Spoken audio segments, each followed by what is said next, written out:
Você se lembra, né, que mesmo não existindo regras fixas de cotagem, a escolha da maneira de dispor as cotas no desenho técnico depende de alguns critérios. Tá aprendendo rápido, né, Tito? Ô, Silva. É verdade. Os profissionais que fazem a cotagem de desenhos técnicos devem levar em consideração vários fatores.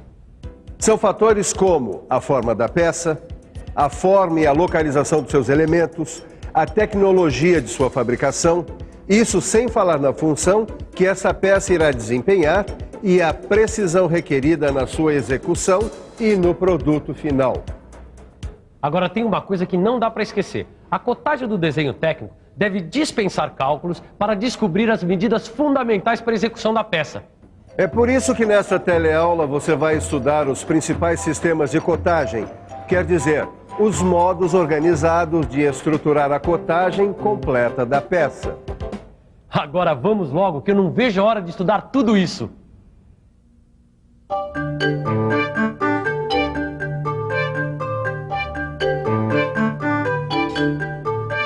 Oi, Miguel. Ângela, eu pensei que você não viesse mais. Eu não perco essa teleaula por nada. Aliás, você podia começar falando sobre a cotagem em cadeia. Tá bom. Dá uma olhada nessa perspectiva. E agora vamos ver como é que fica a vista frontal dessa peça cilíndrica, formada por várias partes com diâmetros diferentes. Nesse desenho, eu vou fazer uma cotagem em cadeia, cotando individualmente cada parte da peça. Esta aqui, por exemplo, mede 25 milímetros de comprimento. E agora eu coto cada uma das outras partes. Miguel, precisa falar que a cotagem da peça não está completa e que foram inscritas apenas as cotas que indicam o comprimento de cada parte da peça, para ilustrar a aplicação do sistema de cotagem em cadeia. É que a cotagem em cadeia só pode ser utilizada quando um possível acúmulo de erros na execução da peça não comprometer sua funcionalidade. Ou seja, quando não há uma exigência de precisão muito grande na execução de cada parte da peça. Mas, Ananias, e se a peça tiver que ser precisa como essa daqui, por exemplo? Bom, aí existem outros sistemas de cotagem. Para tornar essa peça, por exemplo, nós vamos seguir um desenho feito com cotagem por elemento de referência. Cotagem por elemento de referência? Bom, é que nesse sistema as cotas são indicadas a partir de uma parte da peça tomada como referência. Esse elemento de referência tanto pode ser uma face da peça, como também uma linha básica. Quer dizer, uma linha que serve de base para a cotagem. A cotagem por elemento de referência é utilizada quando é preciso evitar o acúmulo de erros construtivos na execução da peça. No caso desse pino com rebaixo que nós vamos fazer, foi feita a cotagem por face de referência. Dá só uma olhada na vista frontal. A vista frontal traz a cotagem completa. Pelo que eu entendi, a extremidade do corpo do pino foi escolhida como face de referência. E a partir dela foram indicadas as cotas 35 e 45. Caio, você viu que foi prolongada uma linha auxiliar a partir da face de referência tomada como base para a indicação das cotas de comprimento 35 e 45? Não só vi, como também reparei que não se usa a expressão face de referência no desenho técnico da peça.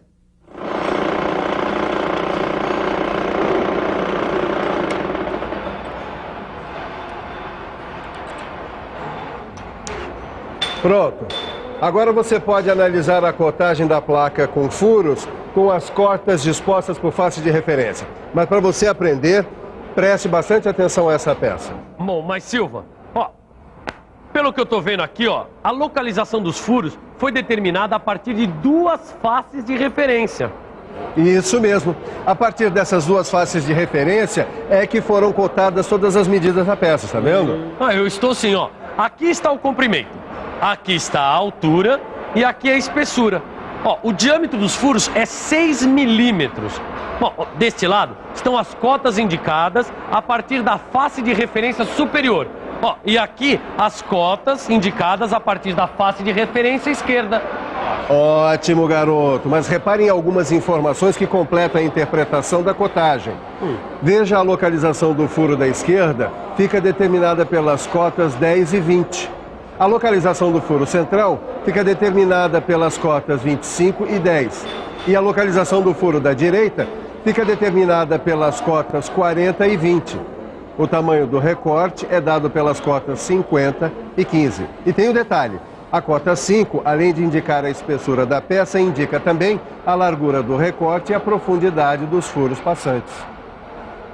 Miguel, agora que o pessoal já entendeu a cotagem por face de referência, você podia falar da cotagem por linha básica. Como bem diz o nome na cotagem por linha básica, as medidas da peça são indicadas a partir das linhas. Mas precisa falar que essas linhas são de diferentes tipos, como as linhas de simetria, as linhas de centro de elementos ou qualquer outro tipo de linha que facilite a interpretação dos procedimentos construtivos da peça. Então vamos lá, eu tenho aqui um ótimo exemplo que vai facilitar o entendimento dessa cotagem. Repare nesta peça representada em perspectiva cotada. E veja ao lado que na vista frontal estão representadas apenas as cotas indicadas a partir da linha básica vertical, apontada na perspectiva. Essas cotas foram determinadas a partir da linha básica vertical, que não aparece escrita no desenho técnico. Neste desenho, há duas linhas básicas, uma vertical e outra horizontal. As cotas determinadas a partir da linha básica vertical são 12,5, 20, 40 e 40. E as cotas determinadas a partir da linha básica horizontal são 12, 12 e 15. Pelo que eu entendi, as linhas básicas desse desenho são essas que cruzam o centro do furo A. As cotas indicadas a partir dessas duas linhas básicas determinam a localização dos furos. O centro do furo B, por exemplo, está a 12 milímetros da linha básica horizontal e a 12,5 milímetros da linha básica vertical. Deem uma olhada aqui nesse desenho que vocês vão ver um bom exemplo de cotagem por linha básica e por face de referência ao mesmo tempo. Então, repare que algumas cotas foram determinadas a partir da linha básica, que corresponde à linha de simetria horizontal da peça. E as outras foram determinadas a partir da face de referência esquerda. É isso aí, Tito, é isso aí. As cotas indicadas a partir da linha básica são 24, 12, 11, 20, 29, 35, 39. E as cotas indicadas a partir da face de referência são 96, 86, 71, 56, 41, 26 e 13. Mas ué, Silva, por que você não incluiu a cota 100 a partir da face de referência? Ora, Tito, a cota 100, a cota 82 e a cota da espessura 10 são as cotas básicas da peça. E agora? Agora, para interpretar a localização dos elementos e a curvatura da peça, você deve analisar as cotas indicadas a partir da linha básica em conjunto com as cotas indicadas a partir da face de referência. Olha só que coisa bacana, Silva. Os furos localizam-se a 12 milímetros da linha básica e a 13 milímetros da face de referência. E o rebaixo fica a 24 milímetros da linha básica e a 26 milímetros da face de referência. Os pares de cotas que determinam a curvatura da peça são 41,39, 56,35, 71,29 e 86,20 e 96,11. Miguel, do jeito que o pessoal tá indo bem, eu não sei onde é que eles vão parar, hein? Bom, então aproveita essa animação e fala das formas de cotagem a partir de elementos de referência. Tá bom. Quando a cotagem da peça é feita por elemento de referência, as cotas podem ser indicadas de duas maneiras. Dá só uma olhada aqui na prancheta. A da esquerda é a cotagem em paralelo e a da direita, a cotagem aditiva. Note que a localização dos furos foi determinada a partir da mesma face de referência. Reparou que as linhas de cota estão dispostas em paralelo umas em relação às outras? Por isso, o nome de cotagem em paralelo. E veja ao lado a mesma placa com 6 furos. Agora com as cotas indicadas de outra forma. Aqui foi usado a cotagem aditiva. Esse tipo de cotagem pode ser usado quando houver limitação de espaço, mas desde que não cause dificuldades na interpretação do desenho. A partir da face tomada como referência, foi determinado um ponto de origem 0. As cotas são indicadas na extremidade da linha auxiliar. Ângela, é bom mostrar que a interpretação das cotas é semelhante à da cotagem paralela. Afinal, a cota 8 indica a distância do centro do primeiro furo da esquerda à face tomada como referência, que contém o ponto 0. E a cota 18 indica que a distância da origem 0 ao centro do segundo furo corresponde a 18 milímetros, e assim por diante. Ananias, mas esse sistema só funciona nos casos em que os furos estão alinhados? De jeito nenhum. Eu vou mostrar com essa placa que a partir do mesmo ponto de origem 0, é possível ter a cotagem aditiva em duas direções. Sabe como ela vai ficar depois de pronta? Não faço a menor ideia. Esta placa vai apresentar 7 furos de diâmetros variados, dispostos irregularmente na peça. Por isso, a cotagem aditiva em duas direções é uma maneira prática de indicar a localização destes furos. Este desenho técnico mostra que o mesmo ponto 0 serve de origem para a indicação das cotas em duas direções. A localização de cada furo é determinada por um par de cotas. Por exemplo, a localização do furo que tem 6 milímetros de diâmetro fica definida pelas cotas 40 e 23. Isso quer dizer que o furo de 6 milímetros está a uma distância de 40 milímetros em relação ao ponto de origem, no sentido do comprimento da peça, e a 23 milímetros do mesmo ponto, no sentido da altura da peça. Mas essa não é a única forma de indicar a cotagem aditiva.